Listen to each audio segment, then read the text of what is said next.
Hey, welcome to another edition of Kyle Meredith with. It's the interview series presented by WFPK at WFPK.org. Consequence and the Consequence Podcast Network. Thanks as always for making your way here, for checking out the series. Of course, you know what to do if you like what you see, what you hear. Hit that subscribe button. I put out 3 new interviews every single week, so it's a great way to keep up with all of your favorite artists. And I can't tell you how excited I am to have him on here, Tom Bailey. Hello, sir. Hello, Kyle. How you doing? I'm doing great. It is such a pleasure. I could run through the stuff talking about Thompson Twins and Babel, International Observer. Of course, you had a great solo record a handful of years ago with science fiction, and now back on the road and coming to America for the first time in a few years with the Totally Tubular Festival. I should say a little ahead of time, but welcome back. It'll be great to have you back over here. Thank you. I'm looking forward to it because it has been too long. I guess the pandemic was the block in everyone's schedules, wasn't it? And now we're slowly but surely catching up. Anyway, Yeah, and it's a great lineup too. I mean, Thomas Dolby, Modern English, Men Without Hats, Romantics, Bow Wow Wow, Tommy Tutone, Plimsouls, and I'll go ahead and say that the final tour stop, at the moment at least, is Cincinnati, right up the road from me on the July 27th. So that's a nice great. group of people. It sounds like to be a part of. Yes, it is. It's a great lineup, and in fact, it's particularly good because Thomas Dolby and myself have a long history. We've known each other for ages. He played on my second album, actually, but we've never, apart from one occasion when we shared a festival bill obscurely in England, um, we've never actually played on the same stage. Wow. And it's been a long time coming. And we've got all sorts of weird history together, but never actually just on a stage. So that's good. There's no lack of good material between all of you all. But I guess part of this is too, and kind of getting into the meat here is a celebration of Into the Gap 40th anniversary. That's right. I mean, first thing, who would have thought that, right? It simply doesn't occur to you when you're making records what you'll be thinking about them in 40 years' time. Um, but I have to say, I'm very, very happy with that record. I always was, and it stood the test of time for me as well as for other people. I mean, some artists get bored with their work, I guess, but I haven't. It may have been helped by the fact that I took a long break from pop music. I didn't perform any of the Thompson Twins material, but they tell me 27 years. Is that So right? yeah, so if you subtract that from the 40, it's actually only 13 years since since so I'm playing tricks with my own mind here, but do you know what I mean? I did take a long break. Yeah. What the, I mean, and I can get that, because an artist, you want to push forward and you want to try new things, and you certainly have had this career, innovating career. Coming back around to that, is it a moment of making peace with those songs? I guess there's an element of that. It's more actually a question of rediscovery. I always say that listening to my recorded works is like reading an old diary because it just takes me back to where I was, who I was hanging out with, the ideas that we were discussing, the the trends that were fashionable at the time. Those kind of things come rushing back to you, and because mentally you've left them behind. Right. But that doesn't mean to say that they're bad. In fact, it's been a real pleasure, especially with some of the lesser known songs. I guess I'd left them behind totally for a long time, and so I was a little nervous about are they really up to scratch? And in fact, they're all good. So I so much enjoy playing them now. Yeah. Do you, since we're kind of thinking about it in that with those glasses on, do you what comes to mind with that era when you're thinking about that Into the Gap specifically? Because you guys, like, picking up so quickly from Quick Step and Sidekick, and I mean the speed of working at that period, it just seemed, I don't know if frantic's the right word, but there was lots of releases in succession, right? So how does one album start to stand out from the others? Well, I mean, I guess that was the way things worked back in the day. We did have a kind of a cycle of writing, recording, touring, and you basically did that until you collapse, you know, so that gives you 3 or 4 albums in a row.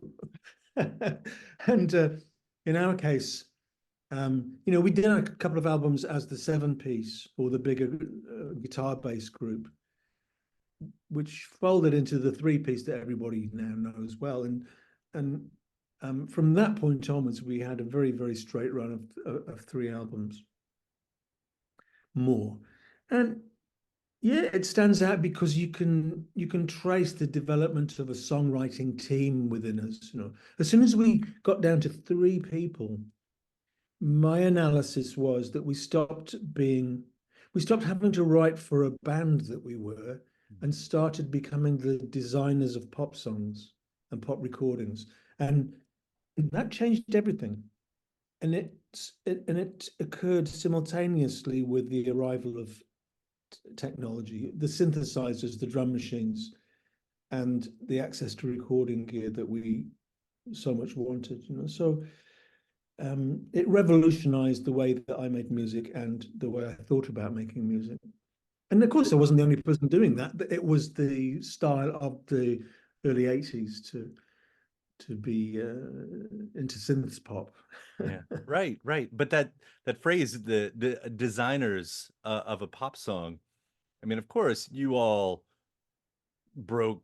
I mean, you were doing it beforehand, but the singles and you know how they charted. I mean, they were obviously connecting in those sessions. What did that mean to be the designer of a pop song as opposed to just being a band? Like I when you said that, the first thought that came to my mind was there's an old tale. I don't know how much weight it has in the truth, but Rivers Cuomo from Weezer would they said he took Nirvana's Nevermind and he like mathematically wrote it out to figure out why those songs were the way they were. Right, right, You know, right. so what like when you talk about being designers of a pop song, like what did that mean in that moment for you all? Like how you approached Well, that writing? well, it's certainly true that you can study other people's work and benefit from it. But no, what I meant was that, for example, the first 2 albums had guitars all over them because, you know, there were 2 guitarists and a bassist. Suddenly I said, okay, no more strings on. So the Quick Step and Sidekicks album had no guitars whatsoever, apart from, I think, 3 notes played by Monty Brown because he happened to be passing through the studio. And that for us was a kind of design decision. We're going to make a record without guitars. Couldn't have done that with the previous band because there were guitarists in the band. Do you see what I mean? So Oh, right, right. it shifts the emphasis, and it's a very liberating thing. And then suddenly you stop seeing drum kits as big pieces of equipment in the corner of the studio and start looking at tin cans and fire extinguishers and, you know, things you can just hit to make a sound. And then of course, when the appropriate technology of sampling came along, then suddenly it blows the whole thing wide open, and you look at making pop music in a new way with new sounds that people had never heard before. Yeah. Man, did you all do that? Seriously. Uh, Although at the time, looking back on it, um, it seemed like there was, I mean, a lot of bands had this issue. There was a disconnect between what the critics thought and what the fans actually thought. And when you got the Right. fans heralding you all and it's racing up the charts and everybody's loving that, and then you have these critics that are going, "Oh, it's okay." You know, Mhm. did it feel like a disconnect back then in that way? Not very much, because um, the interesting critical platforms were always championing the new, the things that were bubbling up, the underground, and quite rightly, and that's a very healthy thing. As soon as you become successful in the mainstream, so to speak, then they lose interest because it's no longer a banner they have to wave for anybody. It's doing its own job. And so you get into that situation, and fans too sometimes say, you know, I used to love them when they weren't famous. Right. And I think we all have we recognize that motive because we all have a little bit of that. I discovered it, it was very special. And then now everyone knows about it. It's not so interesting. But hey, that's something you have to live with as a pop group, because by definition, you're asking for mainstream success and acceptance. Yeah. But then when you look further down and you get to the album The Stone that you all did as Babel, which by the 30th anniversary year for that one, like that's Wow. an interesting point too, because here you are, you changed the name with some, one of the a couple of the same members obviously, but what are you asking at that point? Are you asking to forget all the past because now we want to try? Because that was hard for some people to do, which I want to say, just to preface that question, I think that record, The Stone, is a masterpiece, and I honestly mean that. Oh, thank you. You're very kind. But strangely enough, and I'm going to sound very immodest, I kind of agree with you. I think Hold Me Now, sorry, Into the Gap and The Stone are two records where, for some reason, it all just came together. Mhm. There are no kind of bald patches, Right. and um, that doesn't always happen. It certainly hasn't happened on all the other records, but those two are special. But talking about The Stone, we're jumping way forward now. And what happened was, I guess, we signed a new record deal. MTV had become so powerful that it was all about videos, not about touring. And Alana just wanted to quit. She said, "Why do we have to go dragging around the world when we can just make videos?" Because she was, that was her thing, making videos. She enjoyed it. She had a big creative input into that. And I guess I slightly resented that, but went along with it anyway, thinking, "Oh, maybe that's the way the world is now." And that's what led to the 27-year gap.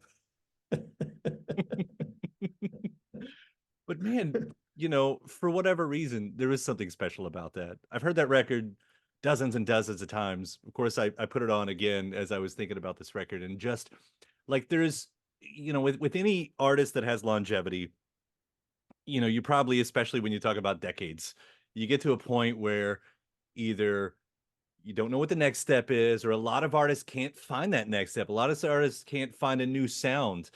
Like, it is a different band, but it's almost striking how different it sounds as compared to everything else. Well, Like, we, how we did you all end up jumped there? we jumped back into the underground. It's a bit like you going back into the basement here. We just said, let's go back to where it all started and see what we can discover and see what's happening in the underground now.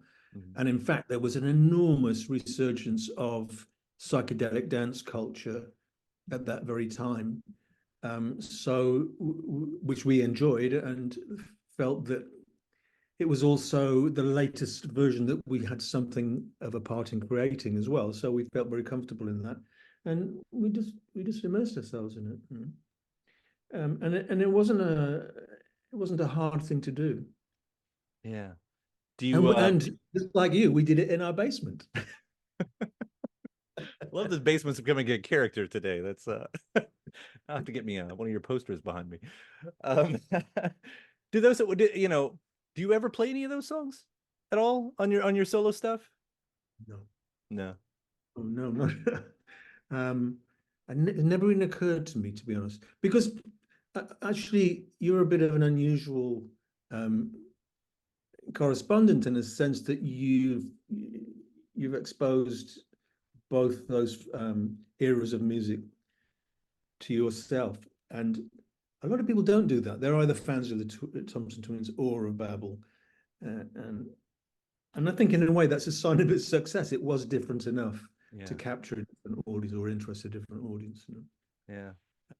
But of course, the record company were far from pleased I'm at the sure. time I'm because, sure they wanted you to sound like the Thompson Twins. yeah. And as Alana kept saying, they thought they had Coca-Cola and we turned into some obscure homebrew. That's good. Well, that's a good taste in homebrew. I definitely do think that. Um, it's also like when I think of both of these records that we're talking about and the kind of the lineage of alternative music and what it's meant throughout the years, that you've been such a part of the fabric of that. And I was thinking, like, especially as we're talking about pop music and alternative music, because you rode that line. You had pop hits as a sort of an alternative group. Did you ever feel like you were writing outsider music that was making it mainstream? Yeah, because we came from the outside. I mean, we were, especially by the time it got to the three-piece, we were three scruffy orphans with no money and living in squats in South London.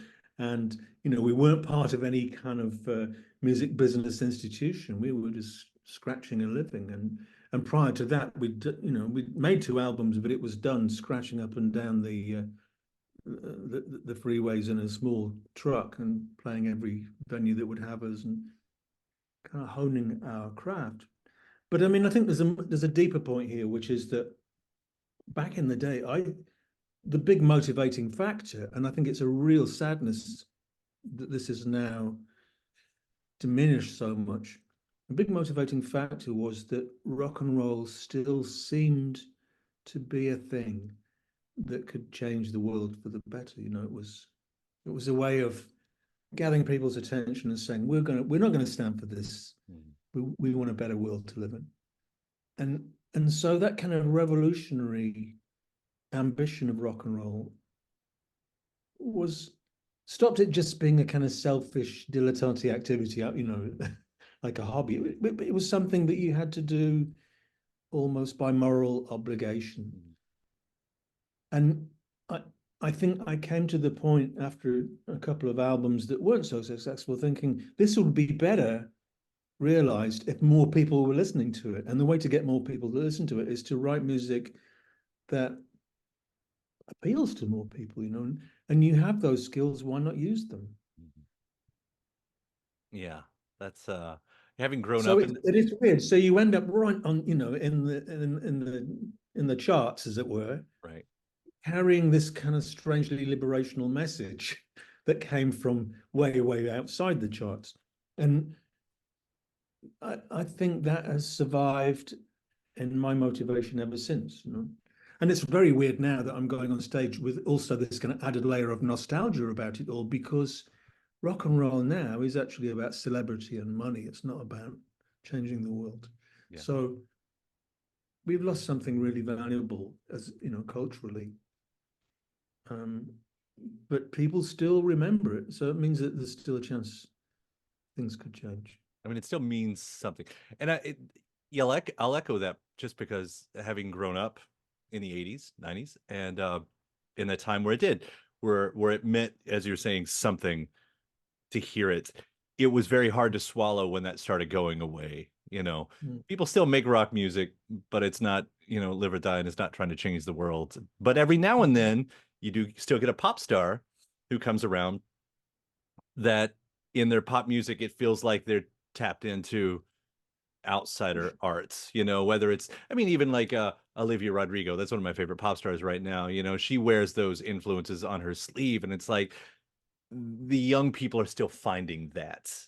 And whatever you meant it to mean then feels like it's still resonating in that way, Right. And it's interesting that you used the term outsider, because it's really important, I think, that this kind of activity isn't too conformist. It isn't schooled into all being the same, and we don't admire all the same technical abilities. There has to be the kind of almost the folksy experimental mistake made that captures everyone's imagination.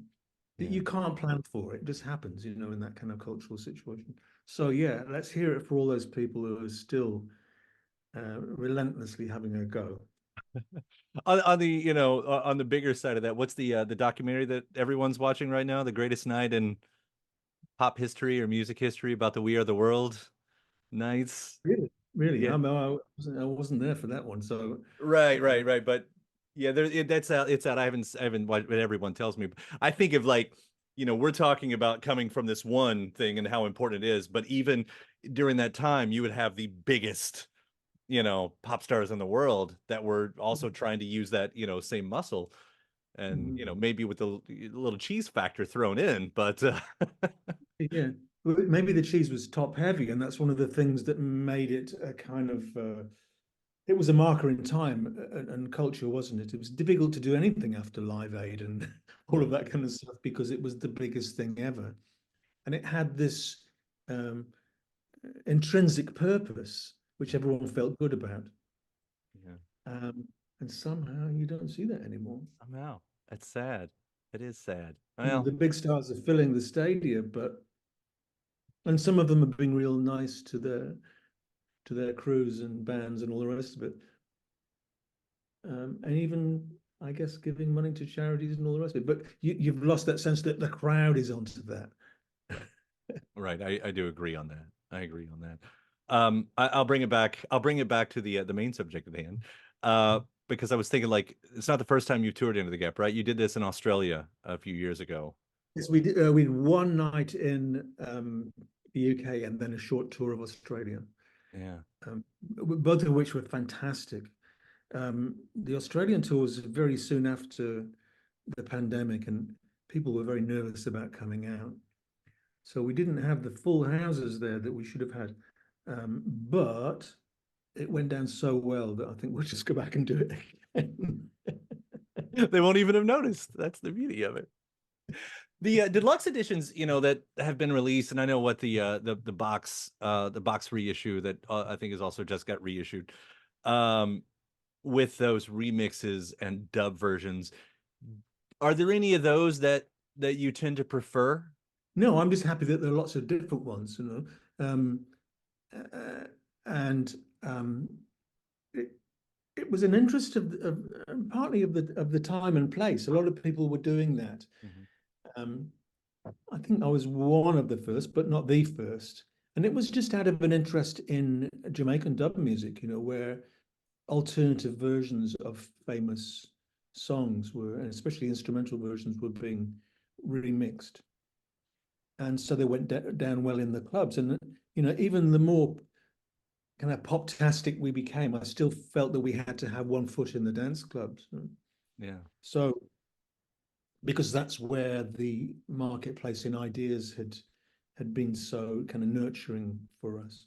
And um, it was a good thing to do. I would still do it now, given half a chance. In fact, I did some on the last solo album. I did some kind of alternative versions. So it's always a thing, isn't it? If you can do it, why not? And it's nice to have those alternative versions. But hey, I can't listen to them all endlessly. I forget which ones are which, to be honest. And and it does become a little crazy and messy sometimes. Yeah. Well, of course, you mentioning it, Science Fiction was a excellent record as well. Do you think you've got another one of those that you want to do? Yeah, well, I write all the time, and I've certainly got enough material um, because there is serious talk. I'm not even supposed to mention this, but the serious talk of big re-releases of Into the Gap for the 40th anniversary later on this year. I'm staying clear of releasing anything of my own. Um, Maybe the year after. I mean, the other thing is that, of course, the record business has changed for people like me so much Mhm. that it only makes sense to put out a record if I've got big touring plans as well. Because I'm doing it this year, it means I won't be doing it next year. Right. So maybe the year after that, I don't know. I can't promise anything except that I get up every morning and make music. Of course, once this 40th anniversary passes, it'll be the 40th anniversary of the next one. And, a few years away, I That's guess. actually a problem because all of my peers from the 80s have all got 40th anniversary business this year. Right. It's nothing special to say, hey, 40th anniversary. You say, yeah, me too.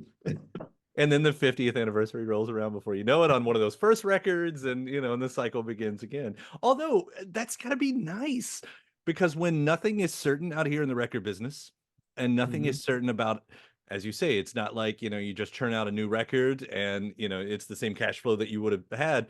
But to have that type of legacy where you can kind of go, you know what? 5 years, there's going to be another big round anniversary for one of these. Yeah, that's an interesting thought.